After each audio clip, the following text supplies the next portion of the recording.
Coba kita tanyakan. Ustaz, minta waktunya sebentar, tanggapannya untuk program berbagi tajwid di sini. Silakan, Ustaz.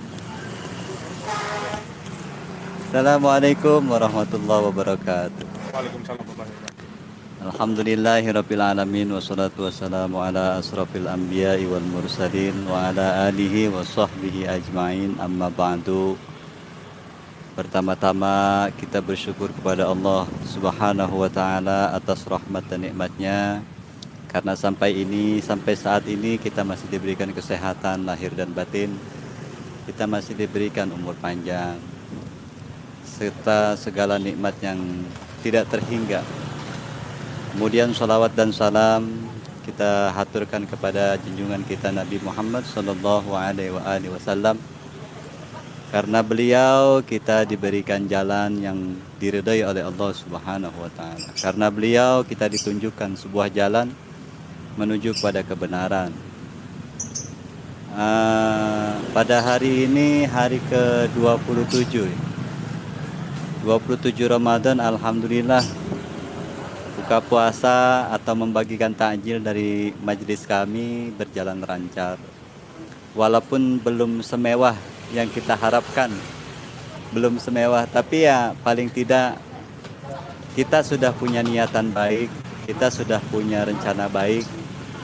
Paling tidak kita bisa berbagi walaupun hanya sekecil atau sederhana makanannya, tapi yang pasti kita bisa berbagi. Dan mereka juga antusias karena berharap mereka juga inginnya setiap tahun kami mengadakan takjil atau bagi-bagi takjil gratis. Kami sebagai panitia memohon bantuan baik moral maupun material dari siapa saja, khususnya dari warga Pesona Anggrek atau di mana saja saudara-saudara berada, bisa membantu kami, bisa menyokong kami demi kelancaran jalannya sedekah lah. Karena bulan ini bulan Ramadan, bulan yang penuh dengan barokah. Tapi yang barokah itu kan bulannya, orangnya kan belum tentu barokah. Ya, yang barokah itu bulannya. Makanya orang kalau ingin mendapatkan keberkahan, syaratnya kan dua: amanu, beriman kepada Allah, wattaqau, dan takwa kepada Allah Subhanahu wa taala. Kalau kita sudah amanu wattaqau, maka Allah bukakan keberkahan yang turun dari langit maupun yang keluar dari bumi. Kalau amanu wattaqau. Tapi kan kita menjadi orang amanu susah. Mungkin amanunya baru amanu lisan, imannya baru iman lisan, baru sekedar mengucapkan asyhadu alla ilaha illallah wa asyhadu anna muhammadar rasulullah. Tapi kan iman sesungguhnya belum kita mendapatkan.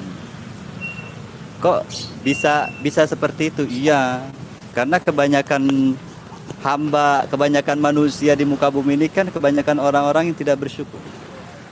Makanya Al-Quran itu banyak kalimat qalilan ma tashkurun. Sedikit saja yang sedikit saja orang-orang yang bersyukur atas nikmat-nikmatnya Allah. Makanya kami ini ingin membangun cara berpikir tentang bagaimana kita beribadah. Jadi ibadah itu bukan sekedar pahala, bukan sekedar surga atau takut neraka, bukan. Tapi bagaimana ibadah itu menjadikan kita menjadi lebih baik, baik lisan kita, pikiran kita, maupun hati kita. Jadi jangan seakan-akan ibadah itu ya sekedar menggugurkan kewajiban, sehingga makna misalkan sholat, makna sholatnya tidak dapat. Padahal kan kalau sholat itu kan tanha anil fahsya'i wal munkar. Sholat itu mencegah perbuatan keji dan munkar. Tapi berapa banyak orang yang sholatnya rajin, jamaahnya rajin, korupsi tetap korupsi, menipu tetap menipu.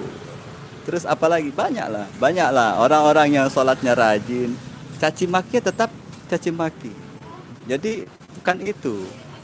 Kan sayang udah bulannya Ramadan kok orangnya enggak bulannya Ramadan penuh keberkahan, kok orangnya enggak bisa mendapatkan keberkahan. Kalau saat ini memang sedikit orang yang mendapatkan keberkahan. Kalau banyak orang mendapatkan keberkahan, tentu banyak pula orang-orang yang bertambah baik pribadinya, bertambah baik cara berpikirnya, bertambah baik cara berkata. Jadi apa ya, kata Rasulullah Shallallahu Alaihi Wasallam, sayati zamanun ala ummati, kelak akan datang pada umatku, yafirruna minal ulama wal fuqaha, mereka itu pada lari dari ulama, mereka lari menjauh dari ahli fikih. Fayab tadihimullahu, maka Allah turunkan bala, bisalasi baliyatin, dengan 3 bala, 3 musibah. Yang pertama, yarfa'illahu al-barakata min kasbihim, Allah tarik keberkahan dari usahanya. Jadi berapa banyak orang yang usaha, orang yang bekerja, orang yang berdagang, orang yang apalagi berbisnis, orang yang punya apa saja dalam hal dunia, Allah cabut keberkahan. Kemudian dalam sisi ibadah, misalkan usaha dia beribadah puasa, usaha dia sholat sunnah, sholat sunnah tarawih, sholat sunnah apa saja, tahajud, duha dan semacamnya. Tapi usaha sholatnya itu tidak menghasilkan manfaat. Artinya keberkahannya itu diambil sama Allah. Zahirnya sholat, zahirnya puasa, zahirnya sedekah. Tapi sedekah sholat itu tidak menjadikan dirinya lebih baik, tidak menjadikan dirinya lebih baik lagi.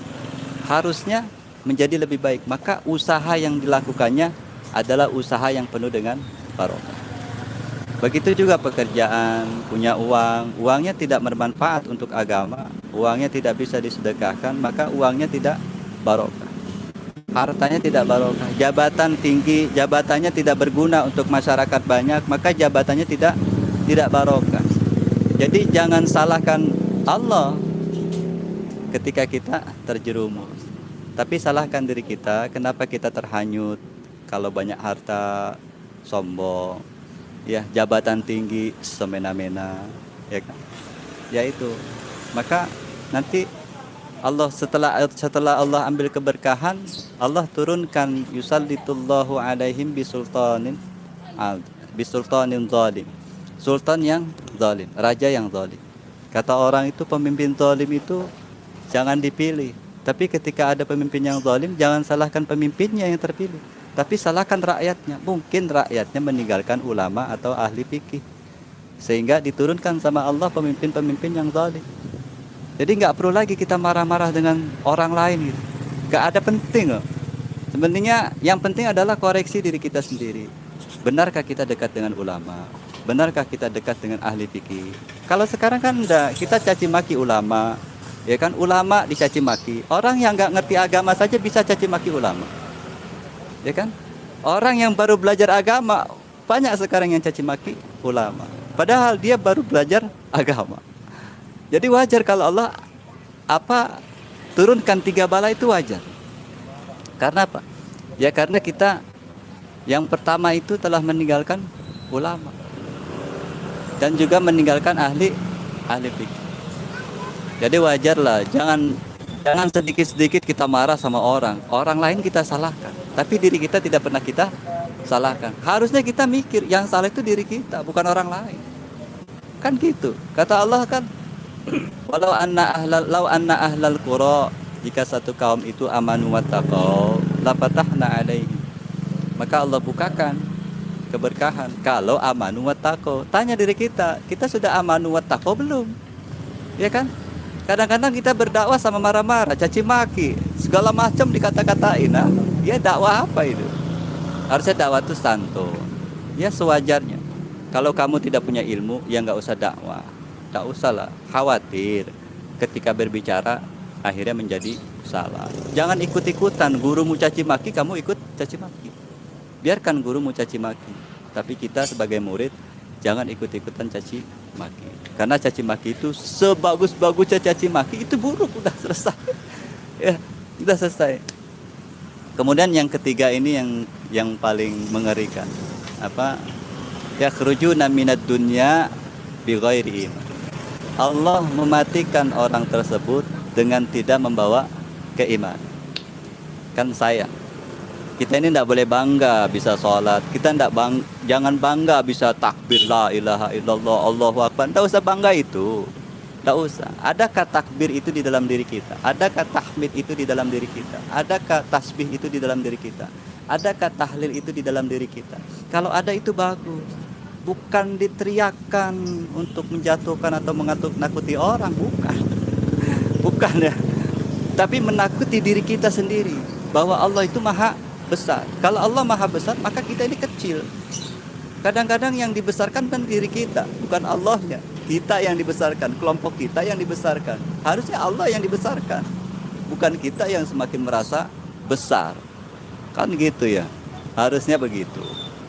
Jadi ya dirubahlah, maksudnya ya kita bukan orang baik-baik banget. Kita tidak mungkin jadi sempurna, tapi paling tidak kan kita harus berusaha menjadi orang yang lebih baik, lisannya baik, pikirannya baik, hatinya baik. Ibadah silakan ibadah, bekerja silakan bekerja tanpa harus bersuudzon kepada orang, berpikir buruk kepada orang lain. Jangan salahkan orang lain, tapi salahkan diri sendiri. Karena Allah nggak akan turunkan musibah kepada orang lain ketika orang lain itu melakukan kesalahan. Kemudian tetangganya kena, enggak lah. Kita susah itu karena diri kita yang bikin susah. Kita miskin karena diri kita memiskinkan diri. Kita kesulitan segala macam. Memang kita kan disulitkan sama diri sendiri. Allah kan nggak pernah turunkan kesulitan. Yang membuat sulit kan kita. Ya kan? Jadi jangan berpikir yang sesuatu yang apa ya, yang sulit. Yang mudah-mudah aja udah, yang mudah-mudah. Kalau kita punya pengetahuan agama yang cetek, ya sudah segitu aja, nggak usah tinggi-tinggi. Akhirnya nyalain ulama, nyalain kiai, padahal nggak tahu, ya. Nggak bisa ngaji tapi nyalain ulama, nyalain kiai. Nah, itu yang salah kaprah sekarang. Salah kaprah. Jadi belajarlah untuk menjadi baik, khususnya buat diri kita pribadi. Paling tidak rubahlah diri kita, ibda binafsi. Awali dari diri kita sendiri menjadi orang yang lebih baik. Mumpung di bulan Ramadan, gunakan bulan yang penuh dengan kesempatan ini, bulan yang penuh dengan barokah, bulan yang penuh maghfirah, bulan yang penuh dengan rahmatnya Allah. Gunakan sebaik-baiknya. Mudah-mudahan ketika kita berusaha semaksimal mungkin, Allah turunkan barokah, Allah turunkan rahmat, Allah turunkan maghfirah kepada kita. Sehingga pada hari nanti kemenangan kita diampuni oleh Allah Subhanahu wa taala, kembali menjadi fitrah, kembali menjadi suci. Seperti itulah. Ya, mudah-mudahan bermanfaat. Sebelumnya saya ucapkan terima kasih kepada semua yang telah membantu kami Majelis Riyadhus Shalihin. Kami hanya bisa mendoakan mudah-mudahan bantuan dari saudaraku semuanya dibalas kebaikan dan keberkahan dari Allah Subhanahu wa taala. Amin. Mudah-mudahan kita semua rakyat Indonesia dijauhkan dari bala, dijauhkan dari penyakit, dijauhkan dari musibah. Semoga Covid ini diangkat oleh Allah Subhanahu wa taala. Amin amin ya rabbal alamin. Mohon maaf lahir dan batin, lebih kurangnya. Assalamualaikum warahmatullahi wabarakatuh. Waalaikumsalam warahmatullahi wabarakatuh.